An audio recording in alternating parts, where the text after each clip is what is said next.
அதே மாதிரிதான் யானை வந்து தாயாருக்காக மௌத்தார்கன் வாசிக்கும். ரெங்கா ரெங்கா ரெங்கான்னு 3 தடவை குரல் கொடுக்கும். இந்த 3 தடவை குரல் கொடுத்தோடனே தாயார் மனசு வந்து குளிர்ந்துரும். ஆண்டாள் யானைக்காக ஆசீர்வாதம் வழங்கி மரியாதை கொடுப்பாங்க.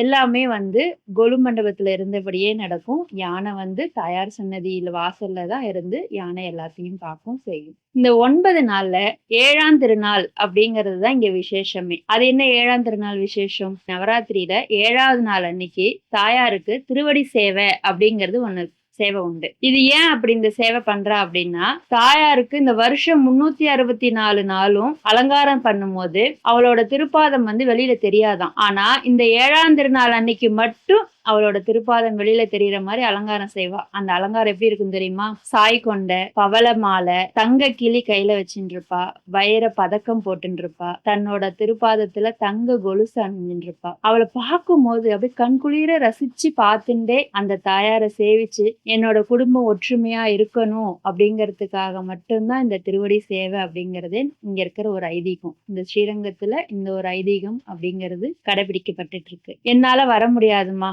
நீ சொல்ற இந்த வருஷத்துல ஒரு நாள் தான் இந்த சேவை, அதுவும் இந்த நேரத்துக்கு மட்டும்தான் இந்த சேவை அப்படிங்கறதெல்லாம் நீங்க சொல்றீங்க, வேற என்னமா நான் செய்யட்டும்?